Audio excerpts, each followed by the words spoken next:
আজ যে আমলটি আপনাদের কাছে তুলে ধরতে যাচ্ছি তা হলো সারা বছর প্রফুল্ল থাকার একটি অসাধারণ আমল। প্রত্যেক মানুষেরই একটি কাম্য থাকে যে আল্লাহ তাআলা যেন তাকে সবসময় খুশি রাখেন। বিশেষত রবিউল আউয়াল মাসের 12 তারিখে যে কেউ শুরু ও শেষে দুরূদ শরীফ সহ নিচের বাক্যগুলো 7 বার পাঠ করবে, ইনশাআল্লাহুল কারীম আল্লাহ পাকের রহমতে এই বাক্যগুলোর বরকতে সে সারা বছর প্রফুল্ল ও আনন্দিত থাকবে।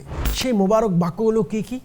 বিসমিল্লাহির রহমানির রহিম 7 বার, ইয়া আল্লাহু 7 বার, ইয়া রহমানু 7 বার, ইয়া গফুরু 7 বার, ইয়া রহিমু 7 বার, ইয়া হান্নানু 7 বার, ইয়া মান্নানু 7 বার, ইয়া দাইয়ানু 7 বার, ইয়া সুবহানু 7 বার।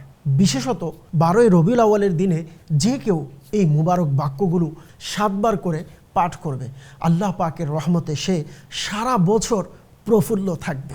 তাহলে আসুন উত্তম নিয়তের সাথে এই আমলটি করার সংকল্প করি। আল্লাহ পাক 12ই রবিউল আউয়ালের বরকতে, প্রিয় নবী সাল্লাল্লাহু আলাইহি ওয়াসাল্লামের শুভাগমনের বরকতে সকল আশিকানে রসুলকে দুনিয়া ও আখিরাতের আনন্দ নসিব করুক, আমিন।